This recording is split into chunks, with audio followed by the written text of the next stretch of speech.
hoje, ainda distante do jogo contra o Bahia, domingo lá em Salvador, 2 jogadores que ficaram ausentes do último jogo, o Calleri até um pouco mais, tinha se contundido contra o Corinthians, não jogou contra o Red Bull Bragantino, treinaram normalmente. Então, o grupo de atletas que não podem jogar esses 2 jogos no Nordeste, Bahia e Fortaleza, diminuiu. Apenas o Valse, que tem uma lesão de quase 2 anos, o William, que passou por uma artroscopia, o Galeano, que passou por uma cirurgia agora recentemente, e também o Luan, que está na fisioterapia na fase de transição.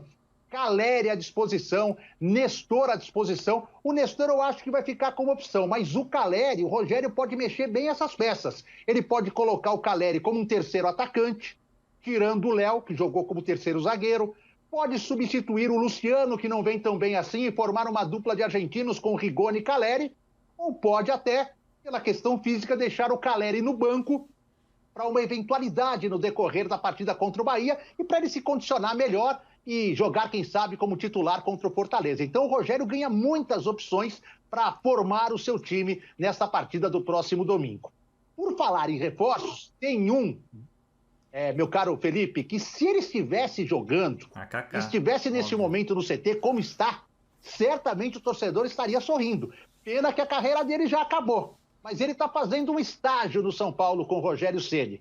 Trata-se de Kaká, revelado pelo São Paulo, 2 passagens pelo tricolor e que brilhou com a camisa da seleção e com as maiores camisas do futebol europeu, melhor do mundo. E a gente ouviu aqui um pouquinho do Kaká e do Rogério conversando sobre essa parceria que está rolando por tempo determinado, é verdade, mas esse Rogério de um lado, Kaká do outro, Muricy, olha que trio que está lá no CT da Barra Funda.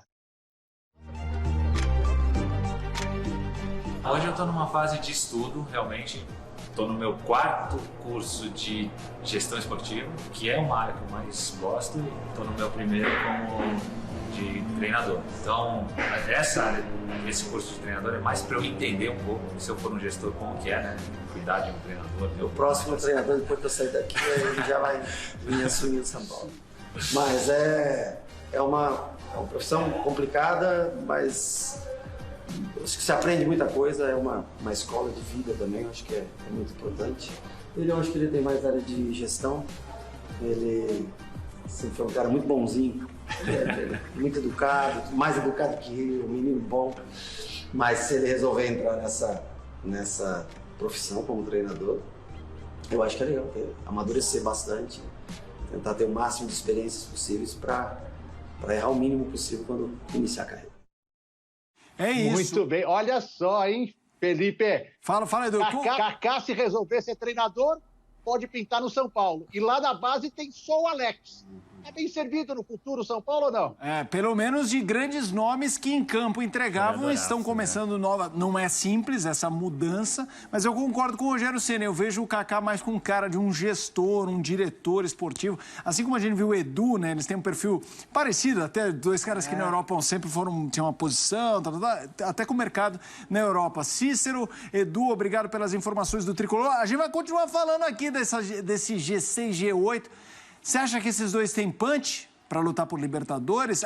Tem uma tela, né? A gente tem uma tela do Edu falou dos lesionados. Então vamos colocar, vamos mandar bala essa história de alguns contratos que estão para terminar, alguns caras que podem ficar, outros que podem sair. Vamos lá, a gente coloca na tela agora. Quem você acredita que tem mais punch, Fluminense ou São Paulo? Eu acho que o momento do São Paulo em desempenho é melhor. O time vem numa crescente, eu acho que o São Paulo tem da onde se tirar mais. Acho que tem da onde tirar mais qualidade, acho que tem onde mais, vamos dizer assim, mais espaço para crescer dentro da competição. O São Paulo acho que tem um elenco mais qualificado. E o São Paulo, como eu falei, acho que ele tem mais margem de crescimento. Acho que o São Paulo vem demonstrando isso com o Rogério nos últimos jogos, com o próprio Crespo na temporada jogou mais do que vinha jogando com o treinador argentino. Então acho que é quem tá mais... Acho que o momento é melhor. Fluminense, eu acho que o Fluminense já está nessa briga e eu acho que ele vai permanecer até o final. Edu, a gente colocou aqui alguns nomes, situação 2022. Vai que ninguém é melhor para falar disso que você, Edu. Então, Felipe, até porque o Rogério desmentiu na coletiva da última partida Teria indicado Arão, o Felipe Alves, goleiro do Fortaleza, mas reconheceu que algumas mudanças vão acontecer. Então esses são jogadores que não devem permanecer. O Perry, o São Paulo está tentando negociar, da base. O Rodrigo Freitas também. O Perry já esteve até no futebol inglês por 6 meses. O William, o contrato dele termina em dezembro, jogou menos de 10 partidas com a camisa do São Paulo, não deve renovar. O Shailon já saiu, já voltou e não conseguiu abrir espaço, também deve ser uma opção aí ou de troca ou de negociação com o mercado para 2022. E tem os mais valorizados, né? O Benítez, o empréstimo só vai até dezembro. O Galeano, que está machucado, também até dezembro.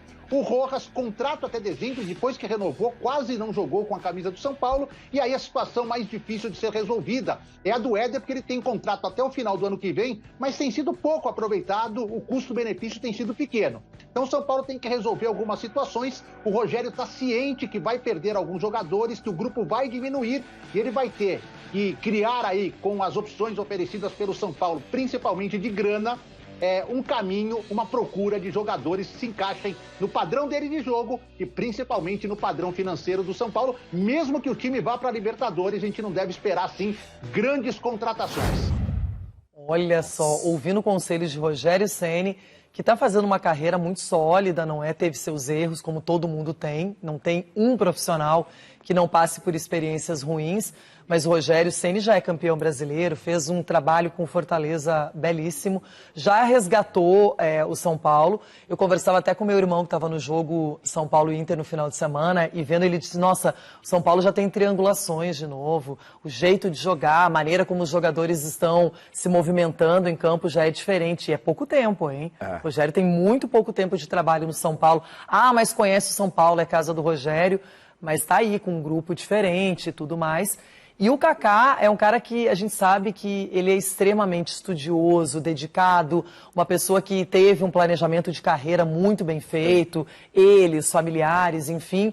E que bom que ele está fazendo isso, que bom que ele, independentemente se ele vai ser um gestor ou um treinador, mas ele está se preparando, está se qualificando. Ele está vivendo essa fase de aprendizado, né? Eu falo até com uma certa propriedade em relação ao Kaká, porque é o que ele quer. Ele quer se preparar primeiro, ele já teve convite para trabalhar não só na Europa, mas também aqui no Brasil, mas ele se sentiu na necessidade de se preparar para fazer com excelência. É um mundo diferente do que você está dentro do campo, da mesma forma que eu tive um período de adaptação e entender como é que trabalha com televisão. O Rogério Ceni teve esse período para se tornar treinador.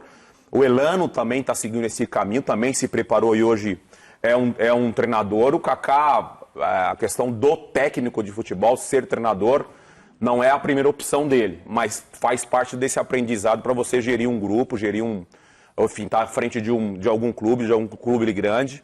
E essa imagem que a gente vê ali com o Muricy, com o Rogério Ceni e o Kaká, provavelmente o torcedor deve sentir muita saudade desse trio, né?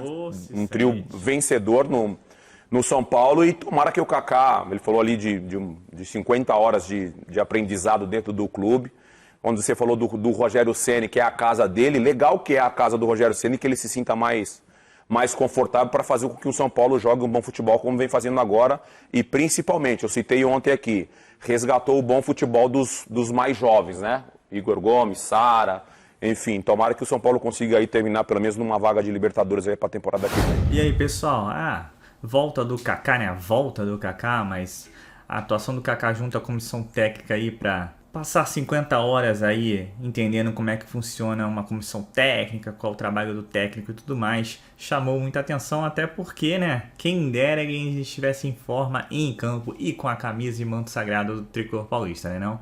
Mas estamos chegando aí no final do ano e os nomes começam a pingar. E esses 8 nomes aí, salvo o Benítez, eu acho que o resto aí o São Paulo vai tentar se desvencilhar, né? Uns já estão acabando o contrato, não haverá renovação, e outros o São Paulo vai negociar. E vamos ser sinceros, se esses 8 saírem, incluindo até o Benítez, você vai ter uma economia aí considerável, aí, chutaria aí algo próximo da casa de 3 milhões de reais de salário. Não precisa contratar 3 milhões de jogadores, mas se você trouxer um cara muito bom por um salário um pouco acima, você ainda vai economizar tranquilamente aí uns 2 milhões de reais. Então, eu não sei se São Paulo tá tão mal para contratar aí não. É só dar uma enxugada no elenco e contratar de maneira certeira, que nem foi o Rigoni e o Caleri, por exemplo. Então, o que vocês acharam aí dessa Barca do São Paulo Futebol Clube? Deixa nos comentários, tá ok? Você incluiria mais alguém? Tenho certeza que alguém vai falar Pablo, Vitor Bueno, Igor Vinícius, mas esses, ao que parece, são os primeiros da lista. Então, São Paulo aí se movimentando no mercado da bola com relação a nomes e reforços: Felipe Alves, Diego, Walter, William Arão. Até o momento é tudo especulação. O São Paulo deverá se movimentar assim que acabar o Brasileiro e saber se vai disputar a Libertadores ou não. Então é isso, o São Paulo se preparando para o jogo contra o Bahia, mas também novidades, notícias sobre o mercado da bola vão pintando, já que o final do ano vai se aproximando. Eu sou Marcelo Mazurra do canal Mazurra SPFC, e se você quiser ficar ligado nas notícias das últimas do São Paulo Futebol Clube, não deixa de se inscrever no canal, ativar o sininho e, se puder, deixa o like, tá ok? Então é isso, uma ótima quinta-feira a todos, saudações tricolores e valeu!